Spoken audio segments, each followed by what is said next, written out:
فاتحہ۔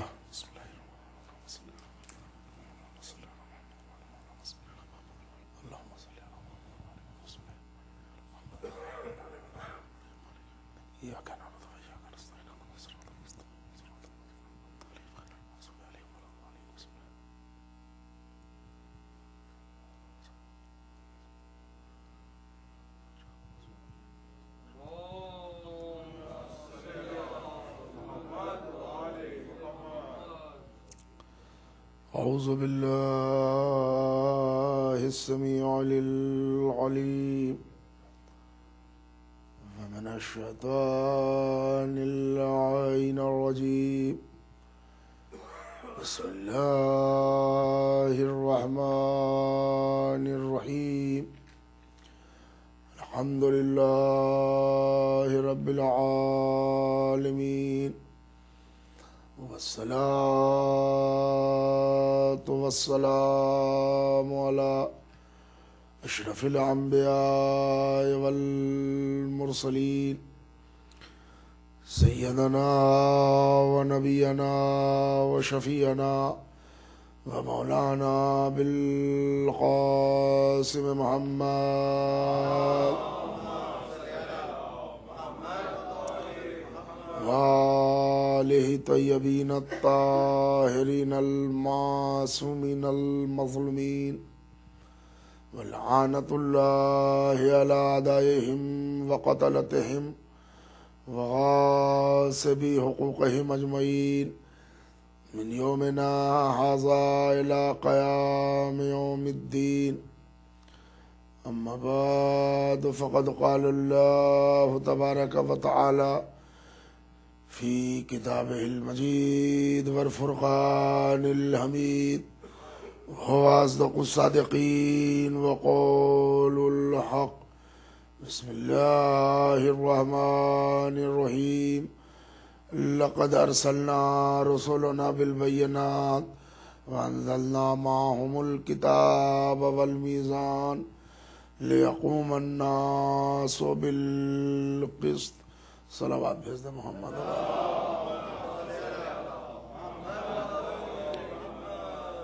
آپ حضرات سے ایک التماس ہے کہ کل مجھے بانیان مجلس نے یا منتظمین مجلس نے یہ پرچی دی تھی فاتحہ کے لیے، اور جسے میں فاتحہ پڑھانا بھول گیا معذرت کے ساتھ، آج التماس کرتا ہوں کہ ایک سورہ فاتحہ کی تلاوت فرما۔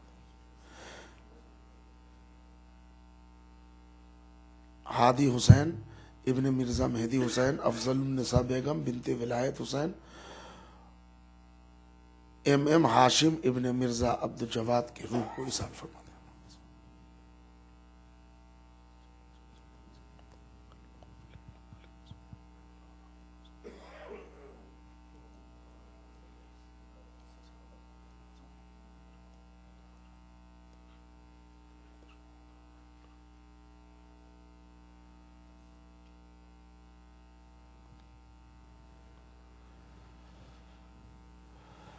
معزز قابل قدر اور لائق احترام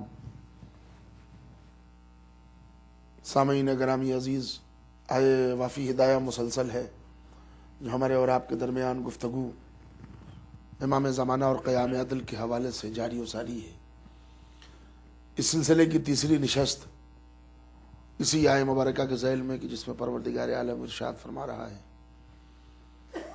بے شک ہم نے رسولوں کو بھیجا معجزات کے ساتھ اور ان پر نازل کیا کتاب اور میزان تاکہ انسانوں کے درمیان عدل کا قیام ہو۔ دو مجلسوں میں وہ خاکہ ظلم کے ساتھ یہ بتانے کی کوشش کی گئی کہ قیام عدل کسی نبی یا ائمہ اطہار میں کسی نے قیام عدل ابھی تک مکمل نہیں کیا۔ اس کے لیے ہمیں تھوڑا انتظار ہے، اس لیے کہ جب رسول خدا کی آخری حجت حضرت ولی عصر امام مہدی آخر الزمان علیہ السلام کا ظہور ہوگا۔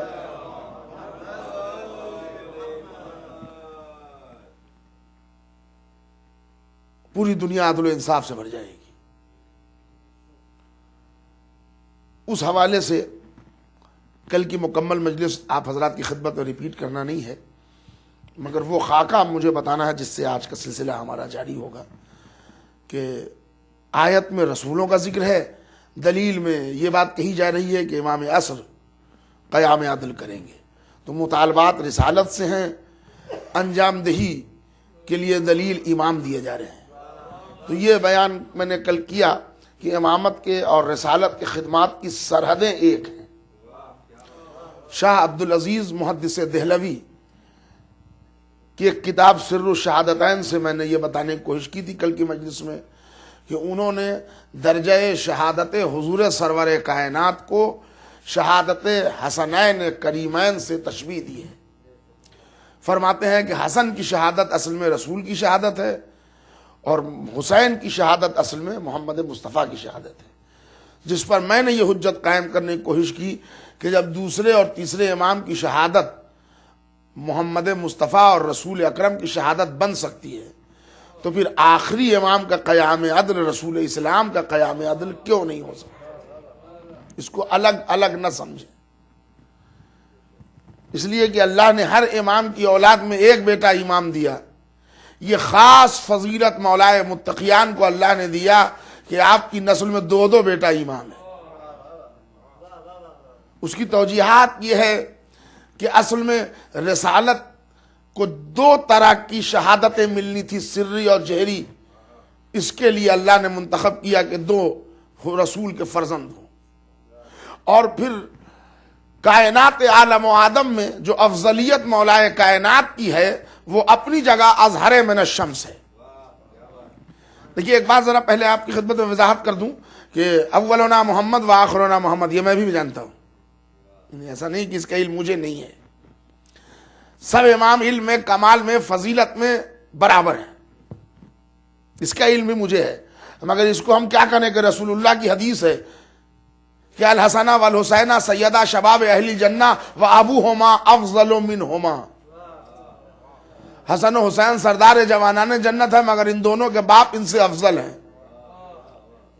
تو اب کس حد تک بھی امامت کے اور زینے ترقی کر جائیں، جتنی افضلیت ہے اتنا قد تو علی کا بلند رہے گا ہی۔ اب ذرا دیکھیے، ایک سری شہادت پر ہے، ایک جہری شہادت پر ہے۔ ایک نے تلوار سے کربلا میں علی اعلان جہاد کیا، ایک کو زہر دیا گیا، اور ایک نے صلح کی۔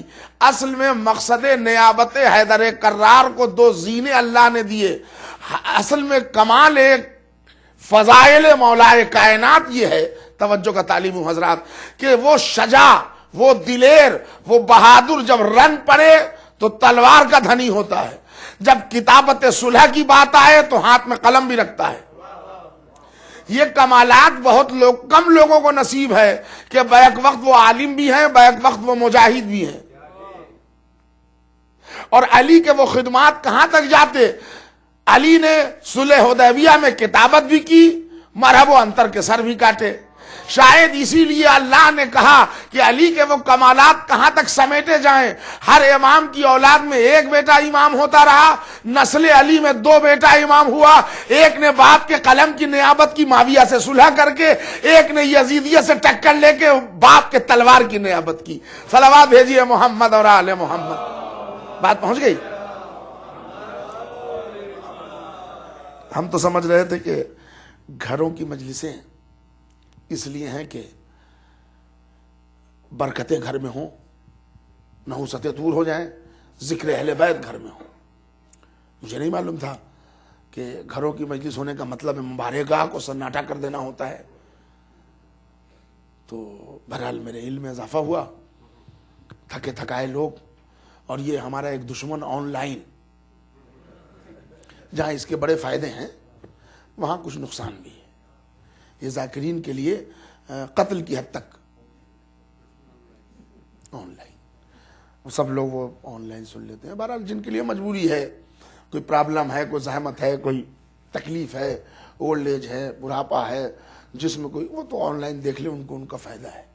اس لیے کہ آن لائن میں آپ مجلس سن سکتے ہیں، اس سے میں انکار نہیں کرتا، میں آن لائن کا دشمن نہیں ہوں، لیکن آپ پورے طور پر مجلس کا ثواب آن لائن میں نہیں لے سکتے، اس لیے کہ مجلسیں سن رہے ہیں، چائے بھی پی رہے ہیں، مجلسیں سن رہے ہیں، سیل فون پر ٹیکسٹ بھی کر رہے ہیں، مجلسیں سن رہے ہیں، گھر میں اور لوگوں کی ڈانٹ بھی سن رہے ہیں، ذہن ادھر سے ادھر بھی جا رہا ہے. اور اگر نیٹ پر آن لائن سن کے آپ سب کچھ لے بھی آئیے گا تو بزم میں وہ فضیلت کہاں سے لائیے گا جو فاطمہ آتی ہیں. تو بہرحال یہ ضروری ضرور ہے، مگر اس کا خیال یہ ہو کہ گھروں کی مجلس کا یہ قطعی مطلب نہیں ہے کہ عزا خانے ویران کر دیے جائیں. یہ اس لیے کہ جو لوگ آن لائن سن رہے ہیں، کئی لوگوں نے راستے ہی میں کہا آج بہت تھک گیا ہوں آن لائن سن لوں گا، تو ان کو سنا رہا ہوں، آپ تو آ ہی گئے ہیں. صلوات پڑھیے محمد اور آل محمد.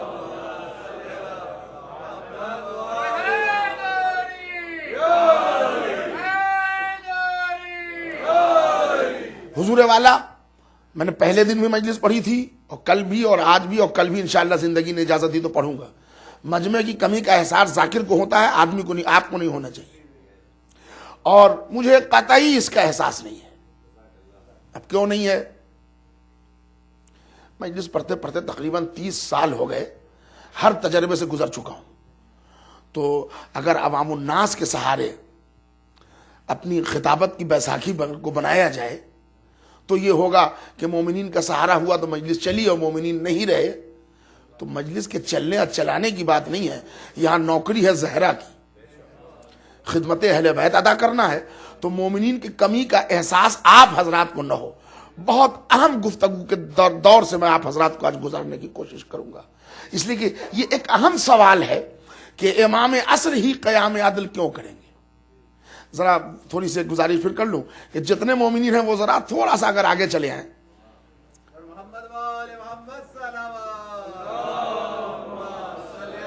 تو میں شکر گزار ہوں گا. میں ان سے معذرت خواہ ہوں کہ جو ٹیک لگا کے بیٹھے تھے ان کو بھی زحمت ہو گئی. تو بہرحال اس کا اجر بھی زہرا آپ کو دیں گی.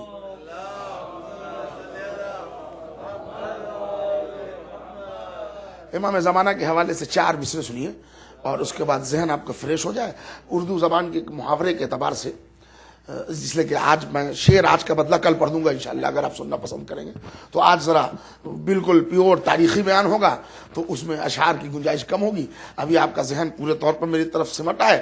اس کے لیے ایک محاوراتی شعر کہ جب امام عصر آئیں گے اور پانی پر مسلح ہوگا اور عیسیٰ پیچھے نماز پڑھ رہے ہوں گے، اس پس منظر کو شاعر نے قلم بند کیا ہے کہ ذرا یہ معجزہ تم بھی دکھاؤ پانی پہ، ذرا یہ معجزہ تم بھی دکھاؤ پانی پہ، نمازیوں کو تم اپنے بلاؤ پانی پہ، چلو اور چل کے مصلی بچھاؤ پانی پہ، امام بن کے نمازیں پڑھاؤ پانی پہ. ذرا اردو زبان کا محاورہ سنیے. ذرا یہ معجزہ تم بھی دکھاؤ پانی پہ، امام بن کے نمازیں پڑھاؤ پانی پہ، چلو اور چل کے مصلی بچھاؤ پانی پہ، نمازیوں کو تم اپنے بلاؤ پانی پہ. قسم خدا کی اسی آب کی روانی میں پتہ چلے گا کہ ہے کون کتنے پانی میں. قسم خدا کی اسی آب کی روانی میں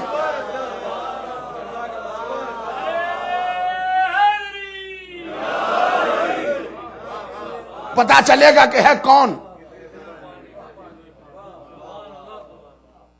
ایک عجیب و غریب اسی حوالے سے پھر کہیں گے کہ بات بڑھا رہے ہیں. ہمارے مولانا سہیل افندی صاحب سے آپ واقف ہیں، اللہ ان کو صحت کامل و عاجل عطا فرمائے. انہوں نے 4 مصرے کہے اور عجیب و غریب کنٹینٹس میں گفتگو کرتے ہیں کہ دنیا میں عجب شان سے چھائے گی نماز، ہر روح میں ہر دل میں سمائے گی نماز. حضرات یہ اس جہت کے شعر کم کہے جاتے ہیں. دنیا میں عجب شان سے چھائے گی نماز، ہر روح میں ہر دل میں سمائے گی نماز. سمجھے گا امامت کو زمانہ اس دن جس دن یہ رسالت کو پڑھائے گی نماز. جس دن یہ رسالت کو پڑھائے گی نماز، سمجھے گا امامت کو زمانہ اس دن جو پانی پر مسلح بچھا ہوگا اور ہمارا امام آگے ہوگا. حضرت عیسیٰ نبی بھی ہیں، رسول بھی ہیں، صاحب شریعت بھی ہیں، پیچھے نماز پڑھ رہے ہوں گے. طاہر جرولی نے خوبصورت شعر کہے کہ مریم ذرا سنبھل کے ادب کا مقام ہے، مریم مریم ذرا سنبھل کے، ادب کا مقام ہے، یہ بارگاہ دختر خیر الانام ہے، تم مادر نبی خدا ہو تو کیا ہوا، ان کا پسر تمہارے پسر کا امام ہے۔ تم مادر نبی خدا ہو تو کیا ہوا، ان کا پسر تمہارے پسر کا امام ہے۔ حضور پانی پر جو آپ نے شعر سنا ہے تو کیا بخالت کروں، 4 مصرے اور سن لیجیے۔ ضمیر الہ آبادی نے بڑے خوبصورت 4 مصرے پانی کے عنوان سے کہے، وہ جو آپ نے سنے کہ ذرا یہ معجزہ تم بھی دکھاؤ پانی پہ، وہ مجھے یاد آ گئے۔ تو کہتا ہے کہ ایسا کچھ خالق کونین کو بھایا پانی، اس نے دنیا کے لیے پہلے بنایا پانی، جب سے سائنس نے دامن ہے نچوڑا اس کا، روشنی بن کے زمانے پہ ہے چھایا پانی، اور پار موسیٰ ہوئے، اب اس کے لیے زحمت دے رہا تھا، پار موسیٰ ہوئے فرعون کا لشکر ڈوبا، خوب پہچانتا ہے اپنا پرایا پانی۔ پار موسیٰ ہوئے فرعون کا لشکر ڈوبا، خوب پہچانتا ہے اپنا پرایا پانی، اور کون کہتا ہے کہ پیتے نہیں دریا پانی، میرے عباس نے دریا کو پلایا پانی۔ صلوات بھیج دیں محمد اور آل محمد۔ کون کہتا ہے کہ پیتے نہیں دریا پانی، میرے عباس نے دریا کو پلایا پانی۔ حضور گرامی، گفتگو یہ ہے کہ قیام عدل حضرت ولی عصر کریں گے۔ کیوں؟ رسول اللہ کر سکتے تھے؟ کر سکتے تھے۔ مولا علی کر سکتے تھے؟ بالکل کر سکتے تھے۔ پہلے دن کی مجلس، اب بہت سارے مومنین پہلے دن نہیں تھے، میں نے اس کی وضاحت کر دی ہے کہ منصوص من اللہ جو امام آتا ہے اس کے لیے لفظ موقع مل گیا استعمال کرنا خطا ہے، وہ جو کرتا ہے وہی موقع ہے۔ یقینی طور پر 14 میں سے کوئی بھی معصوم کرسی عدل پر بیٹھ سکتا تھا، مگر اللہ نے انتظام ہی کیا ہے کہ یہ بیٹھے۔ کیوں؟ ایک سوال ہے، یہ کیوں؟ اب یہ کیوں کا جواب مکمل آج مجلس میں۔ میرے سرکار، اصل میں کرسی عدل پر بٹھانے کے اور عدالت کے قیام کے کچھ تقاضے ہیں۔ اس تقاضے کو پورا ہوتے ہوتے زمانہ غیبت سے ظہور تک وقت لگنا ہے۔ اب وہ تقاضے کیا ہیں؟ مثال بالکل 100% ایکوریٹ نہیں ہے، مگر ذہن آپ کا پہنچ جائے گا۔ کبھی کبھی دیکھا ہوگا آپ نے، 2 بھائیوں میں لڑائی ہو گئی مال و جائیداد وراثت کے تقسیم میں، کبھی کبھی 2 انجمنوں میں لڑائی ہو گئی، کبھی کبھی 2 گروہوں میں لڑائی ہو گئی، کبھی کبھی 2 خاندان میں لڑائی ہو گئی، کبھی کبھی ممباڑے میں لڑائی ہو جائے، ہو جاتی ہے۔ تو اب میں امریکہ سے مثال نہیں دے سکتا، ہم لوگ گاؤں کے رہنے والے ہیں، ہمارے یہاں اگر اس طرح کی کوئی لڑائی ہو جائے تو ہم پہلے کورٹ نہیں جاتے، عدالت نہیں جاتے، ہم لوگ پہلے گاؤں میں 10 لوگ بیٹھے، 5 لوگ بیٹھے، اس کو پنچایت کہتے ہیں ہمارے یہاں گاؤں کی زبان۔ یہ 5 لوگ فیصلہ کر لیتے ہیں کہ ان کا مال یہ ہوا، ان کا مال یہ ہوا، یہ لڑائی غلط ہو رہی ہے، یہ صحیح ہو رہی ہے۔ ایک جگہ جائیداد کا بٹوارا ہو رہا تھا، 6-7 لوگ بیٹھے ہوئے تھے، میں نے باہر دیکھا لڑکا بڑے اطمینان سے چائے پی رہا ہے، میں نے کہا یار تمہارے سلسلے میں جائیداد کا بٹوارا ہو رہا ہے، پنچایت بیٹھی ہے، تم یہاں سکون سے سانس لے رہے ہو۔ اس نے کہا مولانا وہ گھبرانے کی بات نہیں، اس میں جو فیصلہ کرنے والے لوگ بیٹھے ہیں اس میں ایک میرا آدمی بھی ہے۔ آپ سمجھ گئے؟ آپ کے ذہن تک مجھے صرف ایک بات کنوے کرنی ہے کہ اگر ججمنٹ بینچ میں کوئی اپنا ہو تو اعتماد ہوتا ہے کہ انصاف کا گلا نہیں گھوٹا جائے۔ اچھا، پھر یہاں پر ایک وضاحت کی ضرورت پڑ گئی کہ یہ دنیاوی عدالت کی بات عدلیہ کی بنی، دنیا کی جو عدالت ہے وہ الگ ہے، اس کا تعلق جو اسلامی ٹرم لفظ عدل ہے اس سے کبھی نہ کیجیے گا، اس لیے کہ وہ عدل الگ ہے، یہ عدل الگ ہے۔ یہاں یہ اس کو انصاف کہتے ہیں، منصفی، انصاف الگ ہے، عدل الگ ہے۔ مجلس ختم ہوئی، کہا گیا کہ بھائی کمائل صاحب یہ 1-1 روٹی بانٹ دیجیے آپ۔ تو اب انصاف یہ ہے کہ ہر ایک کو 1 دیں، نہ کسی کو آدھی دیں، نہ کسی کو 2 دیں، یہ ہے انصاف۔ اور یہ کہا جائے گا بھائی کمائل صاحب عدل کے ساتھ تفرق بانٹ دیجیے۔ تو اب عدالت کیا ہے کہ جس کو جتنے نیڈز ہیں اتنے دیے جائیں۔ جس کو جتنی بھوک ہے اتنی دی جائے، جس کو جتنی ضرورت ہے اتنی دی جائے. میں سمجھتا ہوں سمجھا گیا میں. عدالت اور انصاف میں یہ فرق ہے. لیکن اب یہاں کورٹ کو بھی، وہ عدلیہ کو وہ عدالت کہتے ہیں، نیایالے کہتے ہیں، کورٹ یہ عدالت ہے. حالانکہ اگر ہندی آپ حضرات میں سے کوئی جانتے ہوں، ایک لڑکے نے ہمیں SMS کیا تھا کہ عدالت جو ہے وہ عدالت، آ سے آؤ، دا سے دعویٰ کرو، لا سے لڑو، تا سے تباہ ہو جاؤ، یہ ہے عدالت. خدا نہ کرے وہاں جانے کی کبھی نوبت ہے. تو اب میں اسلامی عدل کی بات کر رہا ہوں. یہ اس کی وضاحت میں نے کر دی کہ ضرورت کے مطابق شے آپ کے اختیار میں ہو، یہ ہے عدل. انسان کو یہ اطمینان رہتا ہے کہ ججمنٹ بینچ میں کوئی اپنا نمائندہ ہے تو پھر گلا نہیں گھوٹا جائے گا انصاف کا، اس لیے کوئی اپنا ہے. اس پورے کرۂ ارض پر آدم سے لے کے پیغمبر اکرم تک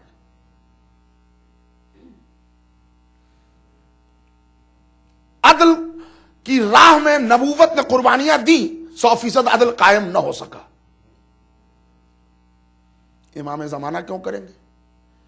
اس لیے کہ اس کرۂ ارض میں، اس زمین پر پوری انسانی آبادی کا اکیلا اگر کوئی وارث ہے تو وہ ہمارا امام آخر ہے، پوری انسانیت کا. اب اس کی میں پوری وضاحت کروں گا آپ کے درمیان. میں ابھی صرف آپ کو بتانا چاہ رہا ہوں پوری انسانی نسل انسانی جتنی ہے اس کا اگر اکیلا نائب ہے تو حضرت ولی عصر ہے. کیسے ہیں وہ ثابت کروں گا. ایک ذرا صلوات پڑھ دے محمد اور آل محمد. معاف کیجیے گا یہ میں دوسرے کو کہہ کے آتا ہوں.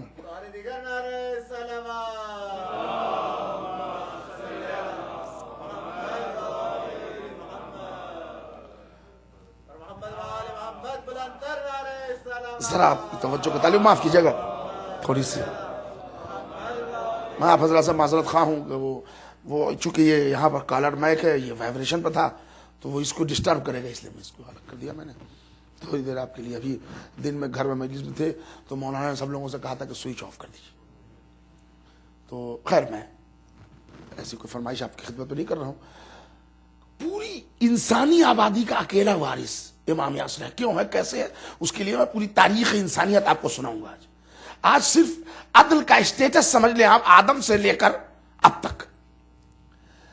حضرت آدم نبی اول، مخلوق اول، بشر اول دنیا میں تشریف لائے. آدم کی بچی ہوئی مٹی سے ہوا خلق ہوئی تھی. اللہ نے آدم اور ہوا کو رشتے میں جوڑا. آدم کے یہاں ایک ولادت ہوئی جس کا نام قابیل ہے. پھر ولادت ہوئی، ایک لڑکا پھر پیدا ہوا جس کا نام ہے حابیل. دونوں پل بھر کے جوان ہوئے. ایک مسئلے پر دونوں میں الجھن ہو گئی. وہ فضیلت نبوت کو نہ سمجھ پایا، قابیل نے قتل کر دیا، حابیل شہید ہو گئے. اس دھرتی پر انسانی آبادی 4 ہے مگر فریش زمین کی آبادی 2 ہی ہے. پڑھے لکھے حضرات ہیں ذرا سا، ٹھیک ہے بالکل مہو ہو کے سنیے، مگر یہ کہ آپ کا کم سے کم مجھے بھی پتا چلے کہ میری بات پہنچ رہی ہے آپ تک. بھائی 4 ہیں، آدم، ہوا، حابیل اور قابیل. لیکن زمین کی فریش آبادی تو 2 ہی ہے نا، یہ دونوں تو آئے ہیں، یہاں کے پروڈکٹ تو ہے نہیں. حابیل اور قابیل، ایک بھائی ظالم ایک بھائی عادل. کتنا جلدی رزلٹ نکل گیا. دور آدم میں 50% ظلم 50% عدل. آئیے اس کے بعد آبادی قابل لحاظ ہو گئی. حضرت نوح علیہ السلام برگزیدہ نبی کے پہلے نبی، پیغمبر اولو العزم میں پہلا نام حضرت نوح کا. بڑی قربانی دی آپ نے راہ عدل میں، جہاں فشانیاں، صعوبتیں، زحمتیں بہت اٹھائیں، مگر خدمات حضرت نوح کے بعد اگر آپ ظلم اور عدل کا ریشیو نکالنا چاہتے ہیں تو ڈوبنے والے کو دیکھیے، کشتی میں بیٹھنے والوں کو دیکھیے. ڈوبنے والے ظالمین زیادہ ملیں گے، کشتی والے کم تھے، بس اتنا کم تھے کہ کشتی میں آ گئے. پیغمبر اولو العزم حضرت ابراہیم سرکار دو عالم کے بعد سب سے بڑے نبی، شیخ الانبیاء آپ کا لقب ہے، بڑی قربانی دی، لیکن تذکرہ ابراہیم جہاں جہاں ہے وہاں تذکرہ نمرود بھی ہے، یعنی جہاں عدل رہا وہاں ظلم بھی ساتھ ساتھ چلا. یعنی دور ابراہیم میں بھی کوئی نہیں کہہ سکتا کہ 100% عدل کا قیام ہو گیا. حضرت موسیٰ کے واقعات پڑھیے قرآن میں تو جہاں موسیٰ کا ذکر ہے وہاں فرعونیت بھی بڑے تابناکی سے ہے. تو وجود فرعون عہد موسیٰ میں دلیل ظلم ہے. تو جناب موسیٰ نے راہ عدل میں کام تو کیا مگر ظلم مٹا نہ پائے، 100% عدل کا قیام نہ ہوا. یہ لفظ 100% پر ذرا زور دے رہا ہوں، سمجھدار لوگ میرے سامنے ہیں وہ سمجھ لیں گے. حضرت عیسیٰ، ان کے سلسلے میں کیا انالیسس کروں، یہ تو بیچارے خود قوم ہی کے ظلم کا شکار ہو گئے، قوم ہی نے ان کو سولی پہ چڑھا دیا. آ جائیے 23 برس کی حیات طیبہ حضور سرور کائنات، اس دور کو کیا کہتے ہیں بھائی سنیے گا، کیا کہتے ہیں؟ صدر اول، بھولے بھالے چھیلے چھالے دھوئے دھائے عشرہ مبشرہ کے لوگ، سبحان اللہ جزاک اللہ. اب تو سب کے سب عادل ہو گئے. اتنے بڑے مجمع میں کسی میں ہمت ہے جو کہہ دے کہ صدر اول میں سب کے سب عادل تھے؟ کسی مورخ کے قلم میں وہ دم ہے جو لکھ دے کہ صدر اول میں سب کے سب عادل ہو گئے تھے؟ نہیں لکھ سکتا. کیوں؟ اس لیے کہ میرے پاس دلیل ہے، میں دلیل کی باتیں کر رہا ہوں. 23 سال کی خدمت محمد عربی کے بعد اگر سب کے سب عادل ہو گئے تھے تو یہ اتنا بڑا سورہ منافقون کس کی شان میں آیا تھا؟ نہیں حضرات ذرا جگ کے سنیے میں کیا پڑھ رہا ہوں. سورہ منافقون کس کے لیے؟ ہاں اب کتنے عادل تھے کتنے ظالم تھے اب اتنا تو ہم گن کے آپ کو نہیں بتا سکتے، اس لیے کہ ہم میتھمیٹکس کے اسٹوڈنٹ نہیں ہیں. آپ میں اگر کوئی ذہین ہے تو میں ایک آئیڈیا دے دیتا ہوں، ابھی بیٹھ کے گن لیجئے گا. اگر آپ لوگوں میں سے کوئی صاحب میتھمیٹکس کے ماہر ہیں تو ابھی گن لیجئے گا، ذہن خالی وہاں تک پہنچا دوں. 23 سال کی خدمت محمد عربی، خدمات رسالت معاب کے بعد میرے بھائیوں، میرے عزیزوں، میرے بزرگوں، اگر آپ کو ریشیو نکالنا ہو کہ کتنے ظالم تھے کتنے عادل تھے تو گھر گھر جا کر مردم شماری کرنے کی ضرورت نہیں ہے. تاریخ کے کیمرے سے جنازہ پیغمبر کی تعداد گن لو، ظالم اور عادل کا ریشیو نکل جائے. جو جنازہ پیغمبر میں تھے وہ عادل تھے، جو جنازہ پیغمبر چھوڑ کے چلے گئے ان کے لیے جو لفظ آپ لائیں عادل نہیں تھے. کسی شاعر نے خوبصورت شعر کہے کہ رشتے وفا کے ٹوٹ گئے یا کہ جڑ گئے، دل امتحان عشق کی منزل سے مڑ گئے. عشق وفا یہی ہے تو ایسی وفا پہ خاک، میت پڑی ہے شمع کی پروانے اڑ گئے. صلوات تو بھیج دیجئے محمد اور آل محمد پر. میت پڑی ہے شمع کی پروانے اڑ گئے. اب آئیے ذرا یہاں پر ٹھہریے گا. تاریخ پڑھنے والا ہمیشہ عقیدے سے کام نہیں لیتا. عقیدت الگ ہے، محقق کا نظریہ الگ ہے. پیغمبر تک میں نے آپ کو ریشیو نکال دیا عدل کا. اب پیغمبر کے بعد 2 لائن چلے، ایک مین لائن ایک لوپ لائن. ایک لائن ہے جس کا جنکشن غدیر ہے جسے امامت کہتے ہیں، ایک لائن جس کا جنکشن ثقیفہ ہے اس سے خلافت چلی. 4 خلیفہ ہوئے، 12 امام ہوئے. محقق کی نظر سے کوئی چیز چھوٹنی نہیں چاہیے. 4 خلیفہ یہ خلفائے راشدین کہلاتے ہیں، راشد خلیفہ. آئیے ذرا ان میں دیکھ لیں 100% عدل ہے کہ نہیں ہے. تو جب طاہرانہ نظر ان پر ڈالیے گا تو یہ جو 4 راشد خلیفہ ہوئے ہیں ان میں پہلے خلیفہ کو نیچرل ڈیتھ، طبعی موت ملی ہے پہلے خلیفہ کو. دوسرے خلیفہ کا مرڈر ہوا. تیسرے خلیفہ کو بلوائیوں نے گھیر کے مار ڈالا. چوتھے خلیفہ کو مسجد میں شہید کر ڈالا. پڑھے لکھے لوگوں کے سامنے زیادہ ٹائم نہیں لگے گا کہ 4 راشد خلیفہ ہیں، ایک بستر میں مرے، 3 مارے گئے.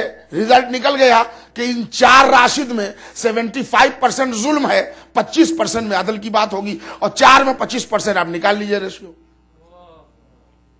نکلا نہیں حضرات؟ اب تھک تو نہیں گئے؟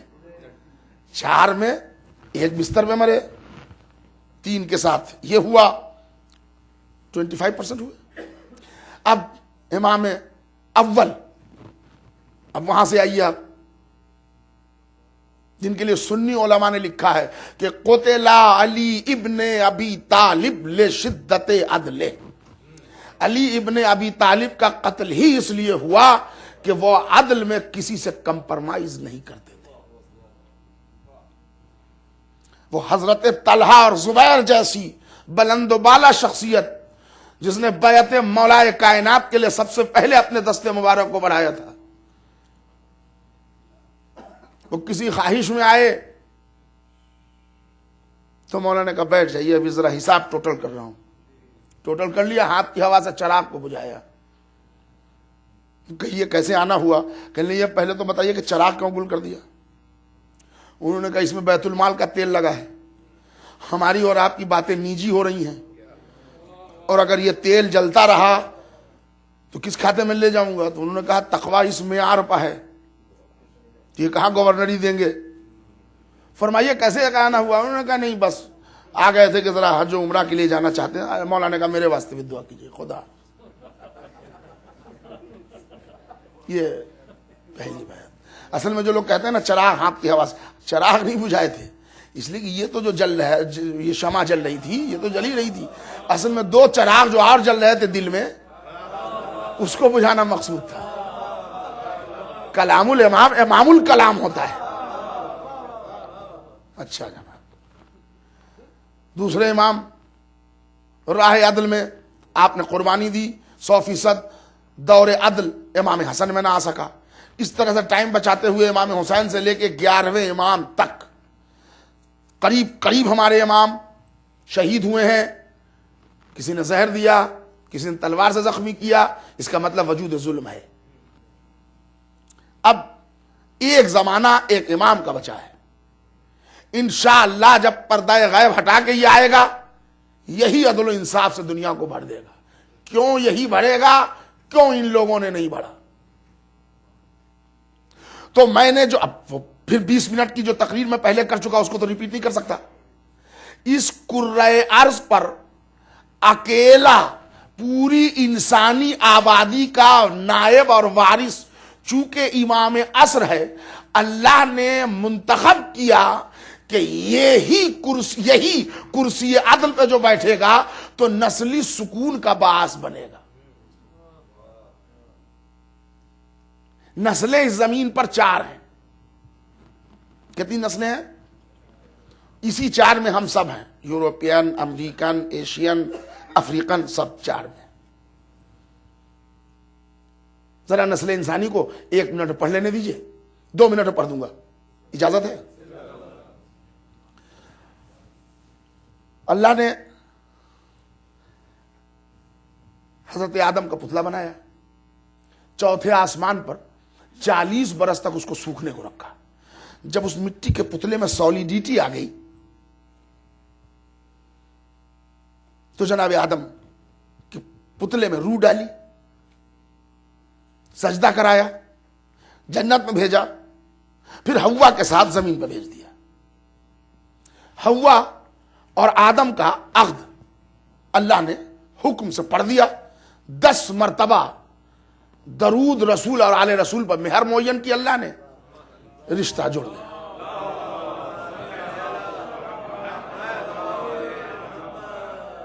اسی سے ایک جملہ ہے یہاں پر، لوگ کہتے ہیں کہ اہل بیت کب تک کیجئے گا؟ پہلے تو یہ پتہ لگائیے کب سے ہیں۔ جب آپ کے بابا پیدا ہوئے تھے نا تو ان پر درود پڑھ کے مہر دیا تھا، تو اگر ان کا وجود نہیں تھا تو درود کس پر تھا؟ پڑھے لکھے حضرات ہیں نا، وجود نہیں تھا تو درود کس کو تھا؟ 10 مرتبہ درود۔ اللہ نے 2 بیٹا دیا، حابیل اور قابیل۔ حابیل شہید ہو گئے، قابیل کو شیطان نے ہائی جیک کر لیا۔ بالکل صحیح روایت پڑھ رہا ہوں، ایک لفظ کی ذمہ داری ہے میری۔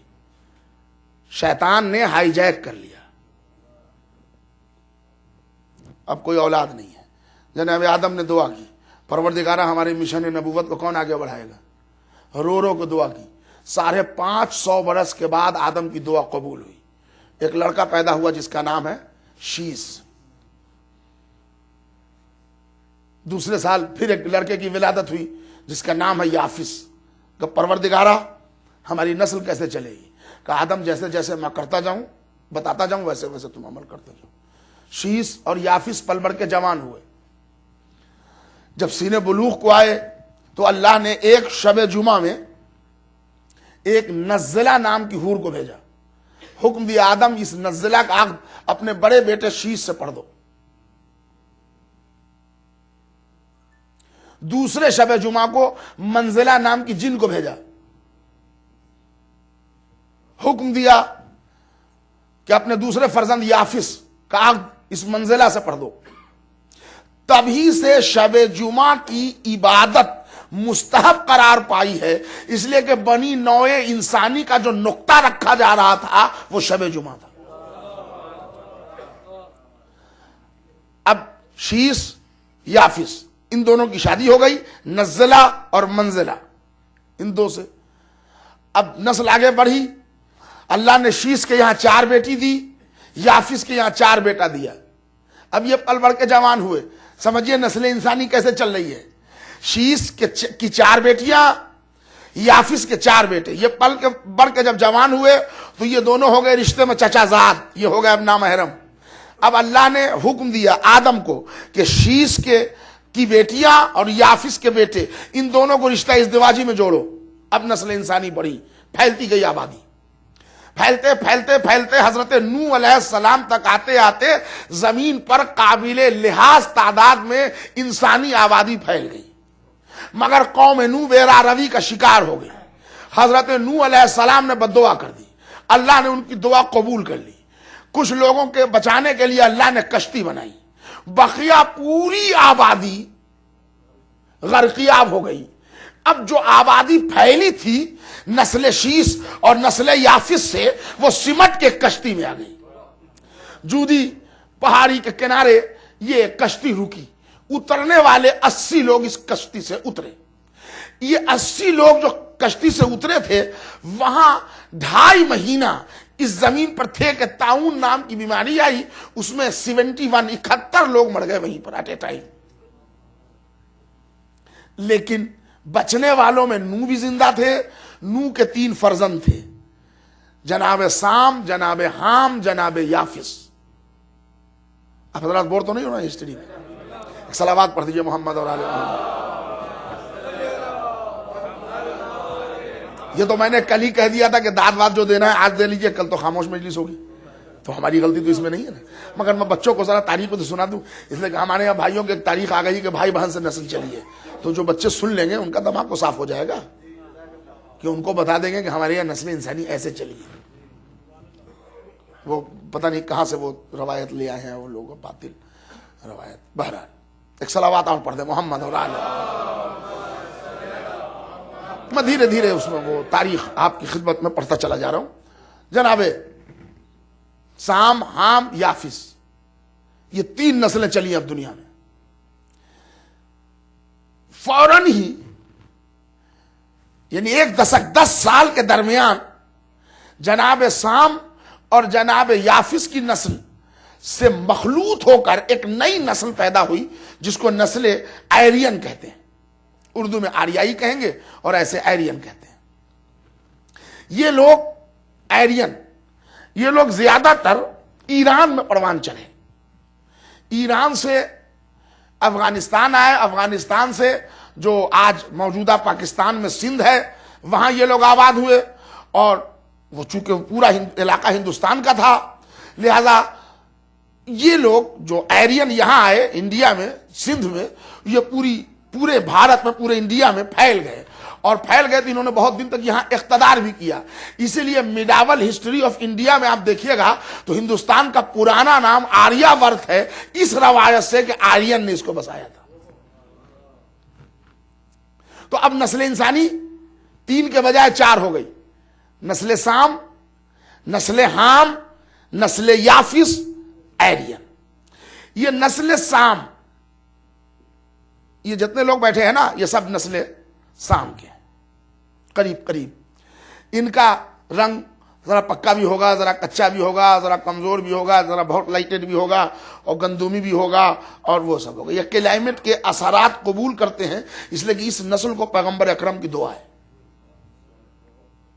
اس کے برعکس دوسری نسل جو نسل حام کی ہے، وہ ایتھوپیا، ایسٹ افریقہ اور وہاں جو آباد ہوئے کالے لوگ، جن کو آپ کے یہاں امریکن اختراع میں کلو کہتے ہیں،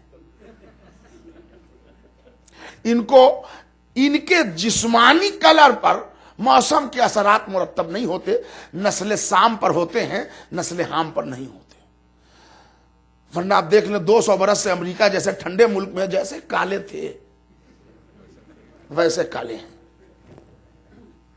لیکن آپ باہر جا کے دیکھیں، اگر آپ موزہ اتار کے دیکھیں تو آپ کے پاؤں کا رنگ بدل جائے گا، اوپر کا کچھ، نیچے کا کچھ.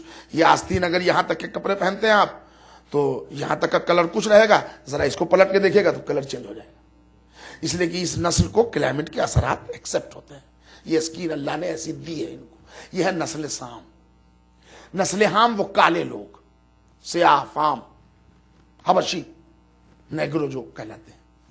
نسل یافس وہ گورے لوگ، جن کو ہمارے یہاں وہ گورے کہتے ہیں، وہ انگریز پوری دنیا میں پھیلے، وہ تبت اور چائنا، وہاں سے پھر یورپ اور روم ہوتے ہوئے پوری دنیا میں پھیل گئے. یہ نسل یافس. آئرین یہ وہی ایران میں آ کے آباد ہو گئے اور افغانستان اور اس کے بعد تھوڑا سا ہندوستان میں آئے.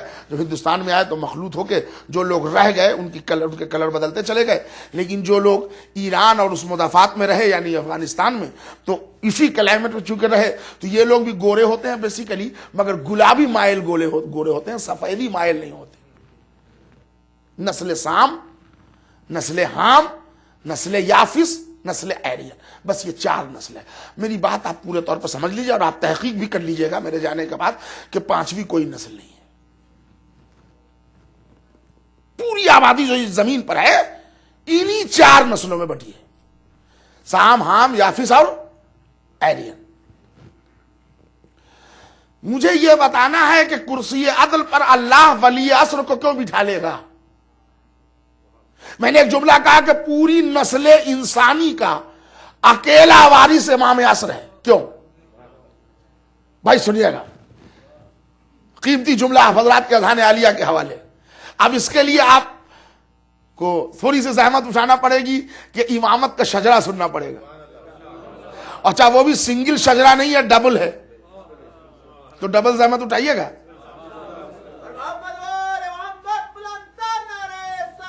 اچھا ایک حیرانی دور کر دوں، پہلے حیرانی دور کر دوں کہ کچھ لوگ یہ نہ سمجھیں کہ ایک ہی آدمی کا ڈبل شجرہ کیسے ہوگا. ایک شوہر، ایک بیوی، تو ایک نسل چلے گی نا. جی ہمارا اور آپ کا شجرہ ہو تو سنگل چلتا ہے، لیکن معصوم کا شجرہ ڈبل چلتا ہے. کیوں چلتا ہے اس کی وضاحت بھی 1 منٹ میں سن لیجیے. اس لیے کہ ایک لڑکا، ایک لڑکی، ایک دولہا، ایک دلہن، نکاح ایک. کبھی آپ نے ایسا سنا؟ یاد کیجیے، آپ کے بھی نکاح ہوئے ہوں گے. 2 ہوئے ہیں کہ 1 ہوئے؟ ایک نکاح خواہ آیا، پڑھ دی، $100-200 آپ نے دیے. مولانا کو جلدی رخصت کرو اس لیے کہ پھر بعد میں میوزک بجنا ہے، ان کو ہٹاؤ. یہ سب ہوتا ہے سلسلہ. خاص طور سے مس گیدرنگ وغیرہ امریکہ میں زیادہ ضروری ہے شادی میں. تو انہوں نے کہا مولانا کو دیا، انہوں نے کہا جلدی سے کسی لیمو پہ بٹھا لو، کسی کو بٹھا لو، مولانا ٹیکسی لے چلے جائیں. تو نکاح میں ایک لڑکا، ایک لڑکی، ایک نکاح. کبھی آپ نے نہیں سنا ہوگا ایک نکاح معصوم میں ہوگا، ایک حسینی میں ہوگا. بھئی اب لڑکا ایک ہے، لڑکی ایک ہے، دولہا ایک ہے، دلہن ایک ہے، ایک نکاح. لیکن تاریخ عالم و آدم میں ایک رشتہ ایسا بھی ہوا ہے جس میں لڑکا بھی ایک ہے، لڑکی بھی ایک ہے، نکاح ڈبل ہے. کیا سننا ہے آپ میرے بھائی؟ آپ کا ذہن پہنچ گیا؟ دولہا ایک، دولہا ایک، دلہن ایک، نکاح ڈبل. عرش پر اللہ نے، مسجد میں رسول اللہ نے. پروردگارہ جب اللہ لڑکا ایک، لڑکی ایک، دولہا ایک، دلہن ایک، نکاح ڈبل کیوں؟ کہ ہر جوڑے سے ایک نسل چلتی ہے. زہرا اور علی سے دوہری نسل چلانی ہے، اسی لیے دوہرے نکاح کا انتظام کیا.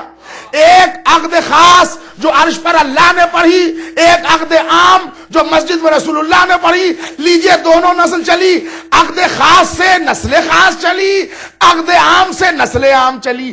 نسل خاص میں وہ معصوم امام ہیں جو 12ویں پڑھا کے رک گئے، اور نسل عام میں وہ سادات ہیں جو پوری دنیا میں پھیلے ہیں.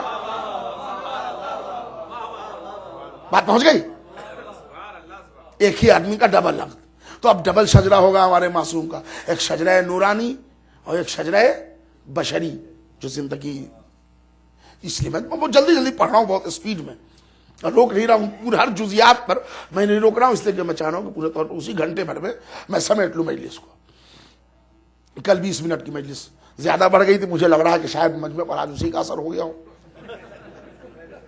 ایک صلوات پڑھ دیں محمد اور آل محمد.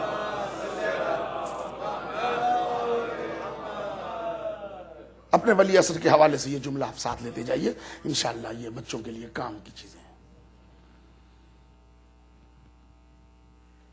پوری نسل انسانی جو اس کرۂ ارض پر ہے، اس پورے گلوبل میں، یہ پورے یونیورس کی بات کر رہا ہوں، اس میں اگر پورے چاروں نسل کی نمائندگی کا ایک نقطہ بنتا ہے تو وہ ہمارا امام عصر ہے.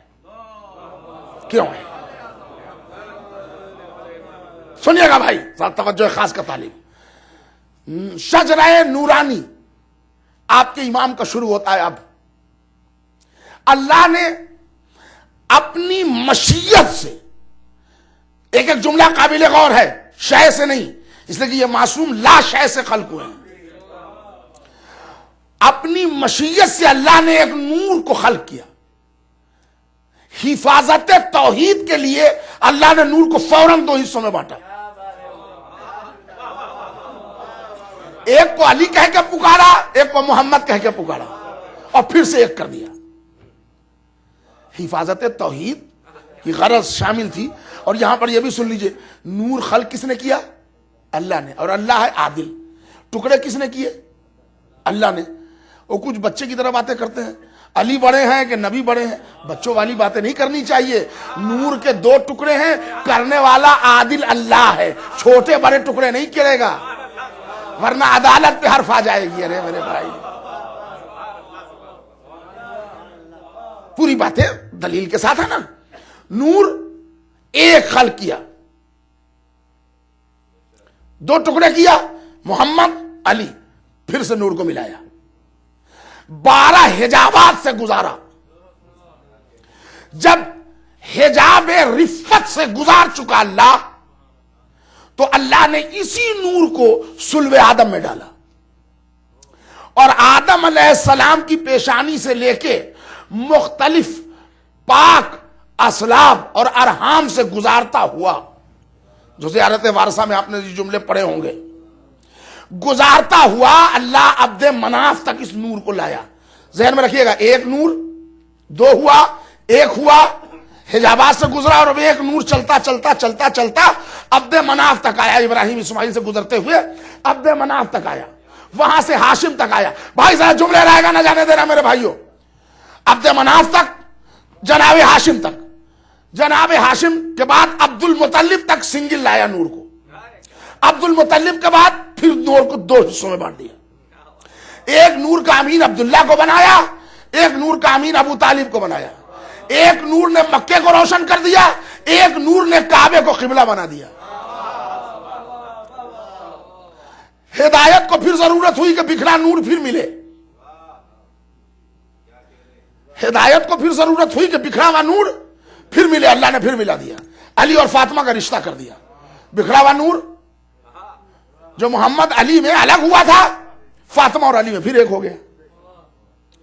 ایک قدم کے بعد پھر نور 2 ہو گیا حسن و حسین میں.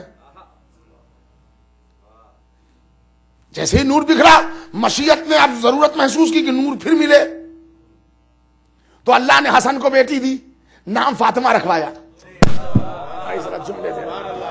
اللہ نے حسین کو بیٹا دیا. ایک صلوات پڑھتے ہیں محمد اور آل محمد.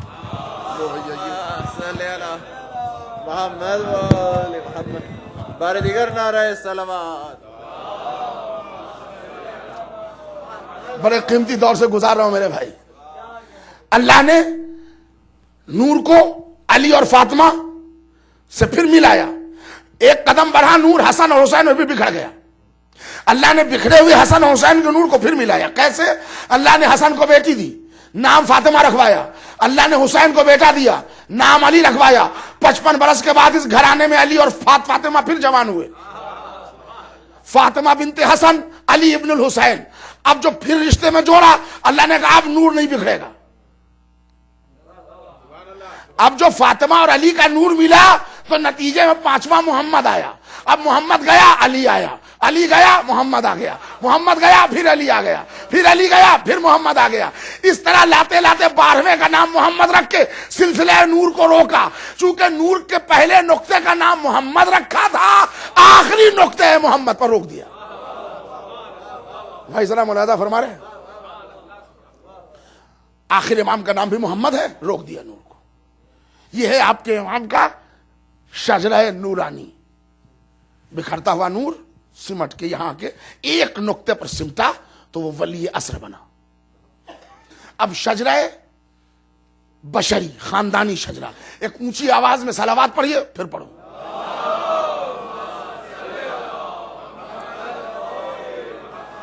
اچھا ایک وعدہ پھر لے لوں, کوئی صاحب اس ہسٹری میں کوئی بور تو نہیں ہو رہے ہیں؟ سب جگہ میں ہیں. میں نے غلط دن تو نہیں چن لیا, اس لیے کہ لوگ تھکے ہوئے ہیں آج گھروں کی مجلس میں. بہت سے لوگ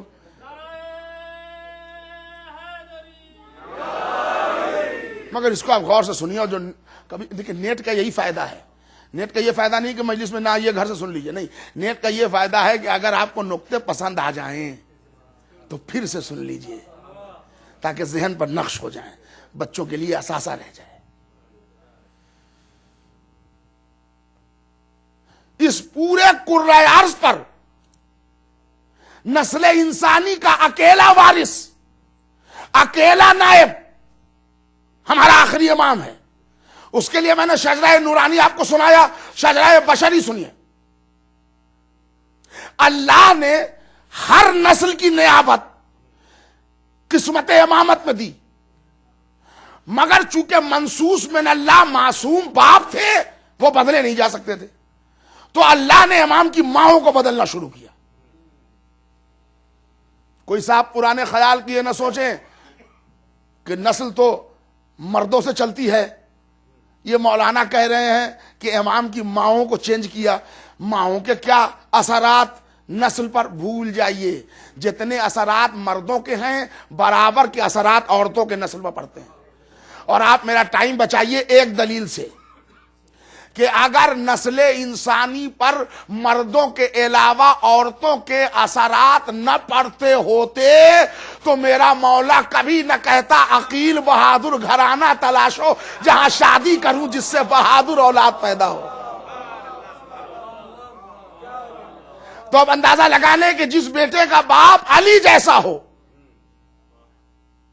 اس پر بھی عورت کے کردار کے اثرات رہیں گے. جبھی ام البنین کا انتخاب ہوا نا, تو میں سمجھتا ہوں یہ دلیل کافی ہے آپ حضرات کو قائل کرنے کے لیے اور مجھے قائل کرنے کے لیے. اللہ نے امام کی ماؤں کو بیچ بیچ میں چینج کیا. امام اول, ان کی والدہ ماجدہ جناب فاطمہ بنت اسد, یہ اولاد ہاشم ہیں, اسد ان کی بیٹی ہیں فاطمہ. اولاد ہاشم عبد المطلب ابو طالب. تو جناب فاطمہ بنت اسد کو دو خصوصیت ملی کہ یہ نجیب الطرفین ہاشمی بھی ہیں اور نجیب الطرفین سامی بھی ہیں. نسل سام سے فاطمہ بنت اسد ہیں, تو نجیب الطرفین نسل سام بھی ہے اور ہاشمی بھی ہیں. نجیب الطرفین تو سمجھ گئے ہوں گے, ماں اور باپ دونوں کی طرف سے رشتہ اگر ایکول ہو, برابر ہو, تو اولاد نجیب الطرفین کہلاتی ہے. باپ سید, ماں سیدانی. تو اب بیٹا نجیب الطرفین سید, ماں غیر سید, باپ سید, تو بیٹا سید مگر نجیب الطرفین نہیں. ویسے ہی آپ مغل میں, پٹھان میں, شیخ میں, سب میں یہ قانون آپ فٹ کر لیں. ماں اور باپ سے اگر ایک نسل ہے تو آنے والی نسل کیا کہلاتی ہے؟ نجیب الطرفین. اب آپ کہیے گا پڑھتے ہوئے مجلس میں نجیب الطرفین رک کے کیوں سمجھا رہے ہیں؟ یہ اس لیے سمجھا رہا ہوں کہ امریکہ میں مجلس پڑھ رہا ہوں، یہاں ادھر ادھر کی شادیاں کر کے عجیب الطرفین بچے زیادہ پیدا ہوئے ہیں، نجیب الطرفین کم ہو رہے ہیں. آپ کا موڈ فریش ہو گیا؟ ایک صلوات پڑھ دیجئے محمد اور آل محمد.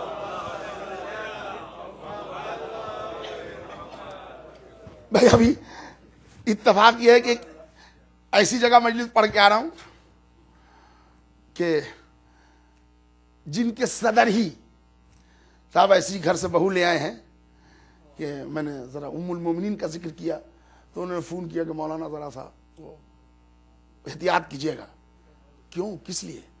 کہنے لگے وہ ہماری بہو جو آ گئی ہے وہ. تو میں نے کہا آپ احتیاط کیجیے، میں نے مجلس صحیح پڑھی ہے، آپ نے شادی غلط کی ہے. ایک صلوات بھیج دے محمد اور آل محمد، ہے نا میرے بھائی؟ موڈ فریش ہو گیا.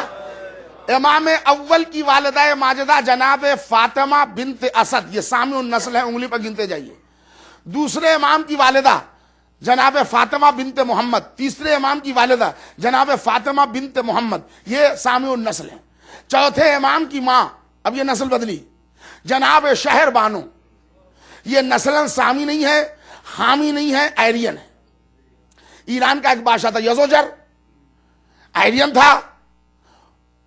اس کی 3 بیٹیاں، ایک بیٹی مہر بانو جس کی شادی ہندوستان میں مہاراجا چندر گپت موریہ سے ہوئی، اور 2 بیٹیاں جناب شہر بانو، جناب کسران بانو، عہد حضرت عمر فاروق میں مدینے میں بحیثیت کنیز بیچی جا رہی تھی. مولا نے حضرت عمر فاروق کو ڈانٹا اور ان دونوں بچیوں کو خرید لیا اور ان دونوں بچی کو آزاد کر دیا. شہر بانو اور کسران بانو جانے سے انکار کیا. انہوں نے کہا آپ نے مجھے خریدا ہے، آپ ہی میرے ولی ہیں، آپ کہ در چھوڑ کے نہیں جاؤں گا. تو امام حسین علیہ السلام سے جناب شہر بانو کا عقد کیا، حضرت محمد ابن ابو بکر کا عقد جناب کسران بانو سے کر کے ان دونوں کو مولا علی نے اپنے گھر میں شامل کر لیا.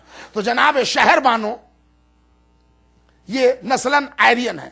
تو اب چوتھے امام کی ماں، نسل ذرا بدلی، نمائندگی آ گئی. اب ذرا سا ابھی تک نسل سام چل رہی تھی، اب وہ نمائندگی ایرین کی بھی آ گئی.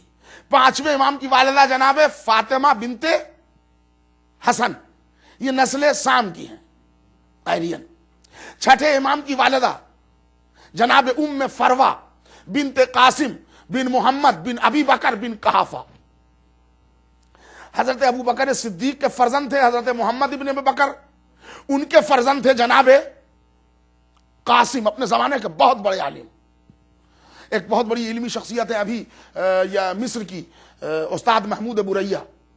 انہوں نے 5ویں امام کے علم پر حیرت کی ہے. تو انہوں نے ایک جملہ لکھا ہے کہ 5ویں امام کو جو اتنا علم آیا اس سے لگتا ہے کہ یا علم انہوں نے اپنے نانا حضرت قاسم سے لیا ہے یا اپنے والد بزرگوار حضرت امام جعفر صادق سے لیا ہے. یہ دونوں علم کے سورسز انہوں نے لکھے ہیں. بہرحال جناب ام فروا بنت قاسم بن محمد یہ نسل سام کی ہیں، تو سامی النسل ہے. 7ویں امام کی والدہ جناب حمیدہ خاتون، یہ نسل حام کی ہیں، کالی نسل سے ہیں. یہ سویڈان کی رہنے والی تھی تو کالی نسل سے ہیں جناب حمیدہ خاتون، 7ویں امام کی والدہ. 8ویں امام کی والدہ جناب ام بن نجمہ جن کو خزران بانو بھی کہتے ہیں، وہ نسلاً ایرانی تھی یعنی ایرین تھی، تو وہ آریائی ہو گئی. 8ویں امام کی والدہ. 9ویں امام کی والدہ جناب سبیکہ، یہ ایتھوپیا کی تھی، حبشہ کی. یہ رسول اللہ کی ایک شادی ہوئی تھی نسل حام میں، جناب ماریہ قبطیہ نام کی ایک بیوی تھی، اسی قبیلے کی ہیں جناب سبیکہ. یعنی ہمارے 9ویں امام کی والدہ ماجدہ جناب ماریہ قبطیہ اور ان کا قبیلہ دونوں کا ایک ہے. یہ نسل حام سے ہیں، کالی نسل سے. 10ویں امام کی والدہ جناب سمانہ، یہ بھی ایتھوپیا کی رہنے والی تھی، نسل سام سے ہیں، کالی نسل سے ہیں، جن کے ایک اولاد اور ان کی قبر دریافت ہوئی ہے ہندوستان پنجاب صوبے میں ایک جگہ ہے امبالہ، وہاں ایک پورا علاقائی ہے سمانہ، اور اس کو گورنمنٹ نے بڑی توجہ دی ہے اور وہ زیارت گاہ بن گیا ہے ابھی اس وقت، لوگ جا رہے ہیں وہاں زیارت کے لیے. سمانا، یہ نسل حام سے متعلق ہے۔ 11ویں امام کی والدہ جناب حدیثہ خاتون، یہ نسلاً ایرانی ہے، ایرانی ہے تو آئرین ہے۔ میں نے 1 سے لے کے 11 امام تک کی ماں، نسل، ان کے والدین کے نام بتائے، ساری نسلیں کور ہو گئی جو میں نے نسل سنائی دی آپ کو، سام، حام، یافس، آئرین، سب ہو گئی کور۔ دیکھیں کبھی کبھی سماعت کا بھی امتحان ہوتا ہے۔ 5 امام کی مائیں، 5 امام کی مائیں نسل سام کی ہیں، پہلے امام، دوسرے، تیسرے، 5ویں اور 6ٹھے، 5 امام کی مائیں نسل سام کی ہیں، 3 امام کی مائیں آئرین ہیں، 4تھے امام، 8ویں امام، 11ویں امام، 3 امام کی مائیں حامی ہیں، 7ویں امام، 9ویں امام، 10ویں امام، اور نسل میں نے بتائی تھی 4۔ ایک نسل یافس چھوٹ رہی تھی، روم کا ایک بادشاہ تھا یشووا، وہ نسل یافس کا تھا، اللہ نے اس کے گھر ایک پاک تینت لڑکی پیدا کی، ملیکہ نرجس خاتون اس کا نام رکھا گیا۔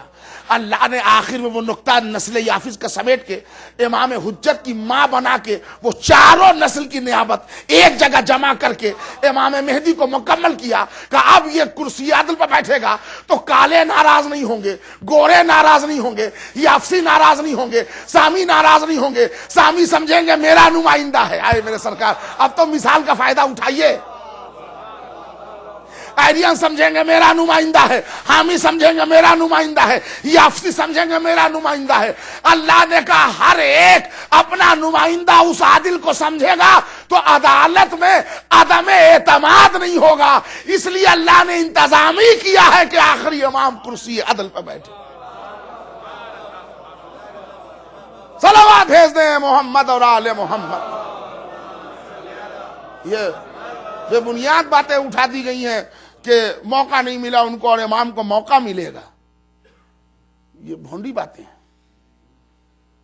اب یہاں سے زندگی نے اجازت دی تو کل گفتگو کو مکمل کروں گا۔ چاروں نسل کی نیابت امام کرے گا۔ بس آپ حضرات کو اور مجھے ڈیوٹی کیا ہے؟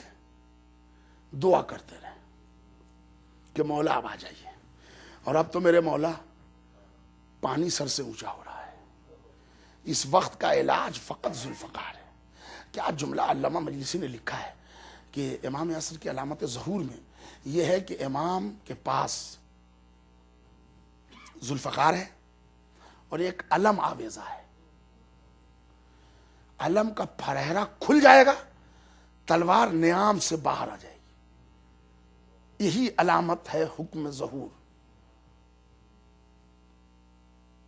کمال ہے۔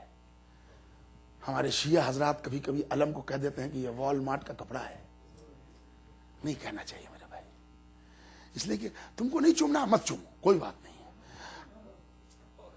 کسی بدنصیب میں علم کی قربت ہے بھی نہیں، تم مت چومو، مگر بول کے کیوں مبتلا زحمت ہوتے ہو؟ یہ عباس کے کٹے ہوئے بازوؤں کا خراج ہے۔ علم کے لیے امام لے کے آئیں گے علم، ایک ہاتھ میں ذوالفقار اور ایک ہاتھ میں علم، اس لیے کہ امام، میں مستند خواب میں نے کل آپ کی خدمت میں پڑھی تھی، اور یہ جملہ ہے کہ امام جب مصائب سکینہ اور مصائب زینب سنتے ہیں تو امام بار بار ذوالفقار پر دیکھتے ہیں۔ یعنی اب ظاہر سی بات ہے، آپ سوچیں نا، خود سوچ لیں کہ آپ شیعہ اثنا عشری ہیں، محب اہل بیت ہیں، مولا کے چاہنے والے ہیں، تو جب سکینہ کے جسم پر تماچے مارے گئے رخسار پر، یہ سن کے آپ کا خون کتنا گرم ہوتا ہے؟ حضرت علی اصغر کے گلے پر تیر مارا گیا، یہ سن کے آپ کتنا غصاتے ہیں؟ شہزادی زینب کے پشت پر تازیانے مارے گئے، سن کے کتنا صدمہ آپ کو ہوتا ہے؟ تو آپ صرف محب ہیں تو اتنا غصہ آتا ہے، وہ امام جو وارث حسین ہے کیسے ضبط کرتا ہوگا؟ پوری قوت ہے، مگر اذن ظہور جب ملے گا انشاءاللہ دعا کیجئے کہ ہم کربلا کے شہیدوں سے بھی ملیں اور امام ایک ایک کو نیست و نابود کر دیں، اس لیے کہ میرے مولا عزاداروں سے اب دنیا والوں کی یہ دشمنی بس اس بات کا دیر ہے کہ مولا اب آپ آ جائیے. اس لیے کہ ہم تو صرف روتے ہیں. ہم نے کس کا کیا بگاڑا ہے؟ ہم اہل بیت پر روتے ہیں اس لیے کہ زہرا کا چمن اجڑ گیا. ہم اس لیے روتے ہیں کہ اہل بیت کے گھرانے کی گودیاں خالی ہو گئیں. میرے بھائی جناب ام کلثوم سے روایت ہے مقتل کا کہ جب جناب ام کلثوم فرماتی ہیں کہ جب 11 محرم کو ہم لوگ قافلے میں چلے تھے اسیر ہو کے تو 65 بچے ہمارے ساتھ تھے.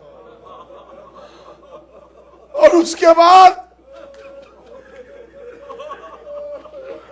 جب آزادی ہوئی تو ایک بچے بھی نہیں تھے. زینب نے مکان خالی کروایا. شام کی عورتیں تعزیت کے لیے آئیں. زینب روتے روتے ایک مرتبہ اٹھی, بیٹا سجاد یزید سے کہو کہ ہمارے تبرکات بھی واپس کرے, لوٹ کے مال واپس کرے. سنیں گے حضرات, تو سب سے پہلے سرحائے شہداء سے بھی پہلے چادروں کی گٹھڑی بھیج دی یزید والوں نے.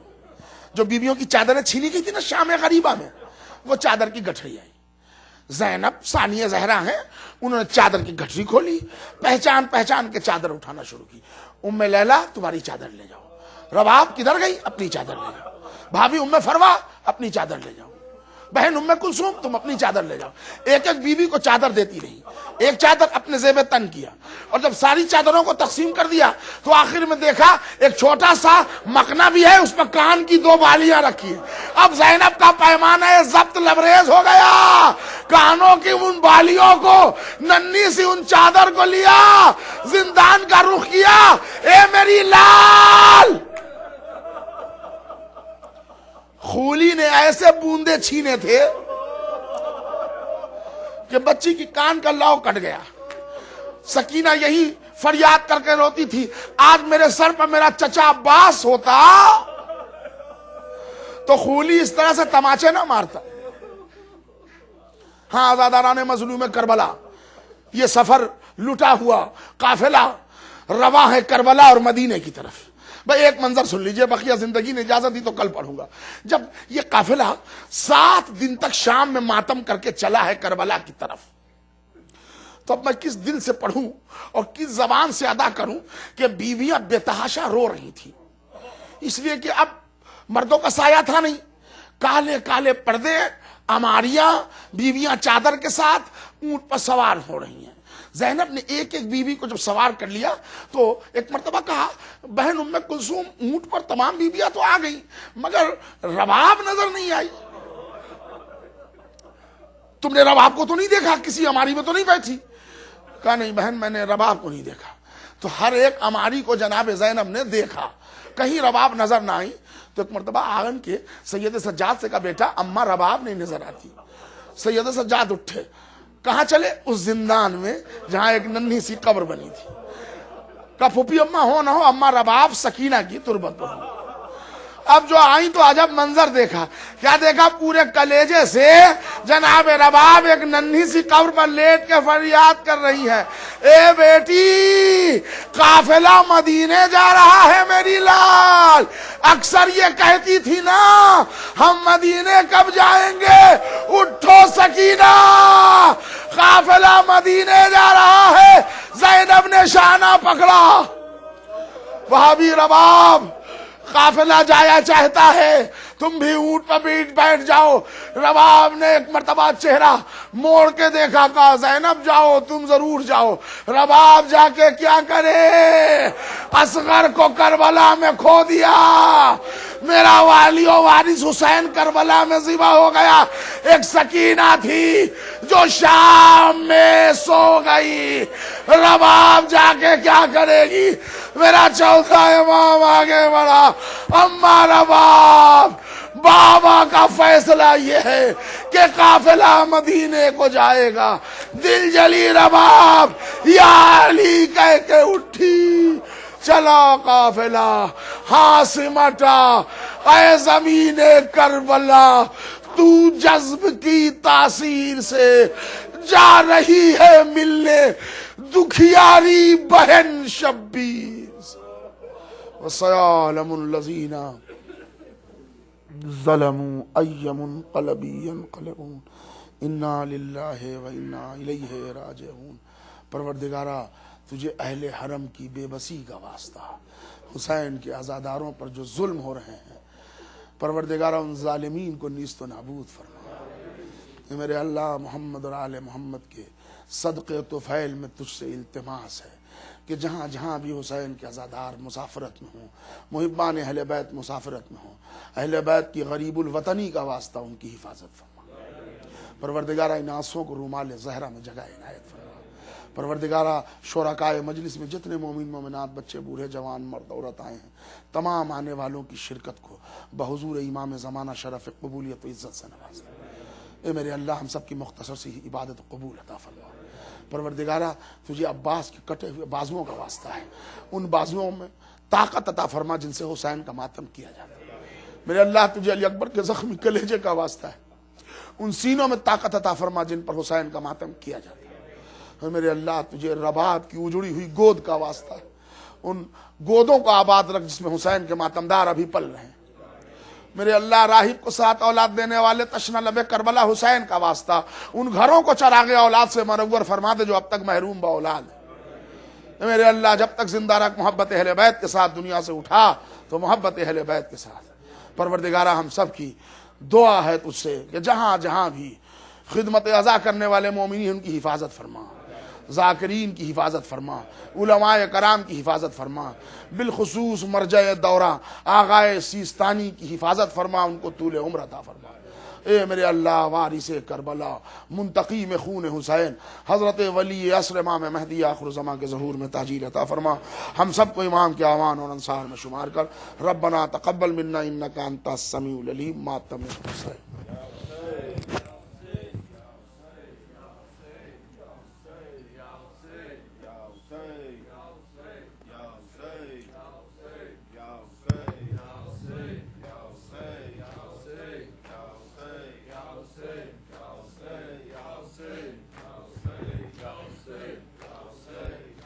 فضا تیری وفا کی حد آخری یہی ہے، فضا تیری وفا کی حد آخری یہی ہے، فضا تیری وفا کی حد آخری ہے۔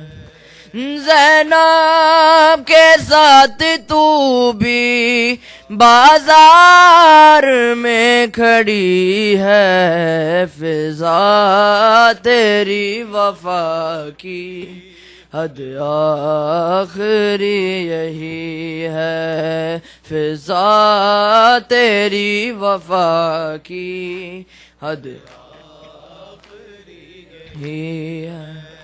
تو نے تو سیدوں کا آباد گھر بھی دیکھا، اور کس طرح ہوا وہ برباد گھر بھی دیکھا، کس نے کسے ستایا تو خوب جانتی ہے، فضا تیری وفا کی حد آخری یہی ہے، فضا تیری وفا کی حد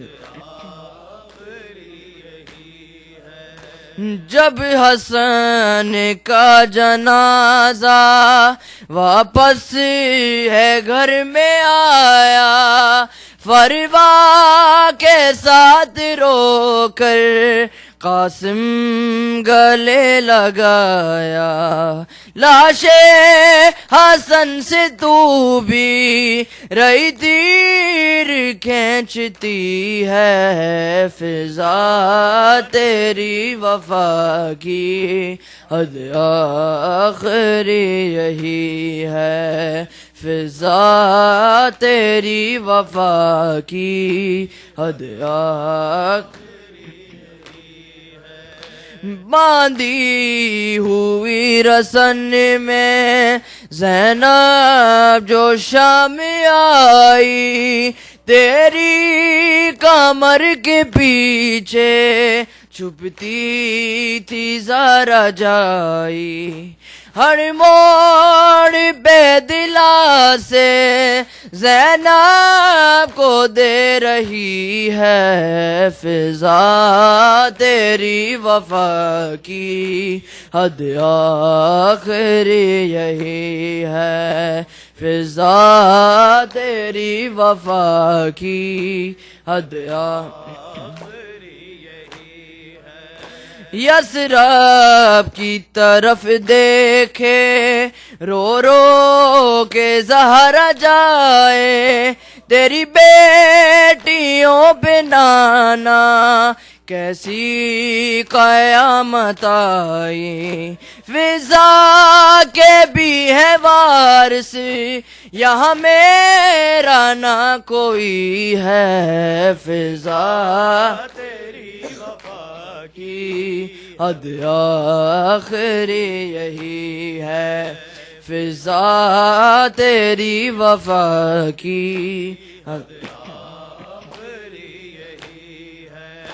جب روتی تھی سکینہ ہر بار چھپ کر آیا، اور غش سے پاک عابد کو تو نے بھی جگایا، زینب کے ساتھ جڑ کے فضا بھی کھا رہی ہے، فضا تیری وفا کی حد آخری یہی ہے، فضا تیری وفا کی حد آخری یہی ہے، آل نبی پہ غم کی بنیاد ہے سقیفہ، دن رات اب حسن تو اپنا یہی وظیفہ،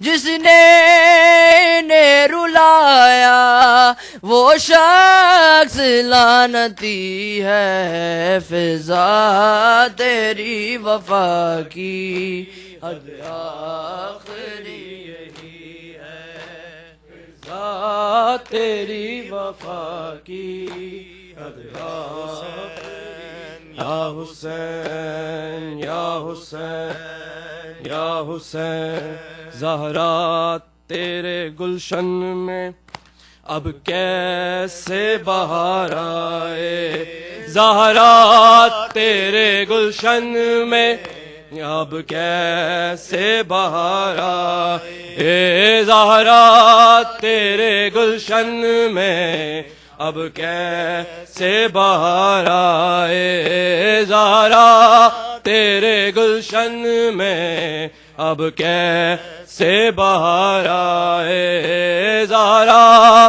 تیرے گلشن میں اب کیسے بہار آئے، اجڑے نہ کوئی ایسے، اجڑے نہ کوئی ایسے، زینب کی پکار آئے، زہرا تیرے گلشن میں اب کیسے بہار آئے، زہرا تیرے گلشن میں اب کیسے بہار آئے، کب تک مجھے جینا ہے وعدے پہ تیرے اکبر، ان آنکھوں میں حسرت ہے دیکھو تو ذرا کر، بھیا میں تجھے دیکھوں اس دل کو قرار آئے، زہرا تیرے گلشن میں اب کیسے بہار آئے، زہرا تیرے گلشن میں اب کیسے بہار آئے، ماں تو نہیں بھولے گی یہ خشک زباں تیری، کیا تیر کے قابل تھی یہ ننھی سی جاں تیری اب کس کو دلاسے دوں، اب کس پہ پیارا اے زہرا تیرے گلشن میں، اب کیسے بہار آئے زہرا تیرے گلشن میں، اب کیسے بہار آئے اکبر ہے نہ قاسم ہے اب کس کا سہارا ہے، غازی بھی نہیں باقی اب کون ہمارا ہے، ننھے علی اصغر کا مرکز میں اتارا ہے زہرا تیرے گلشن میں، اب کیسے بہار آئے زہرا تیرے گلشن میں، اب کیسے بہار آئے ماتم تو کرا کیوں کر رویا کسے آخر، کوئی اہل سقیفہ کی بیٹی ہو بن چادر، بھیا میں تجھے دیکھوں اس دل کو قرارا اے زہرا تیرے گلشن میں، اب کیسے بہار آئے زہرا تیرے گلشن میں، اب کیسے بہار آئے ماتم تو کرا کیوں کر رو تو کسے آخر، کوئی اہل سقیفہ کی بیٹی ہو بن چادر، زینب کے تیرے کریاں پہنے وہ بچرائے زہرا تیرے گلشن میں، اب کیسے بہار آئے زہرا تیرے گلشن میں، اب کیسے بہار اجڑے نہ کوئی ایسے، اجڑے نہ کوئی ایسے زینب کی پکارا اے زہرا تیرے گلشن میں، اب کیسے بہار آئے زہرا تیرے گلشن میں، اب کیسے بہار آئے زہرا تیرے گلشن میں، اب کیسے بہار آئے آؤ سب شام چلے، آؤ سب شام چلے، آؤ سب شام چلے، الاجل کہتے ہوئے اہل عزا، آؤ سب شام چلے، آؤ سب شام چلے، اللہ جل کہتے ہوئے اہل عزا، آؤ سب شام چلے، آؤ سب شام چلے، الاجل کہتے ہوئے اہل عزا، آؤ سب شام چلے، آؤ سب شام چلے، جذبہ حر سے ہو سرشار تو ڈرنا کیسا، ان کی الفت میں جو موت آئے تو مرنا کیسا، بعد رحلت بھی اگر ہے جینا، آؤ سب شام چلے، آؤ سب شام چلے، آؤ سب شام چلے، آؤ سب شام چلے، فوج بزدل ہے مزارات سے اڑ سکتی ہے، نسل فرار ہے قبروں سے ہی لڑ سکتی ہے، گردنیں ان کی اڑانے باخدا، آؤ سب شام چلے، آؤ سب شام چلے، آؤ سب سب شام چلے آؤ سب شام چلے الاجل کہتے ہوئے اہل عزا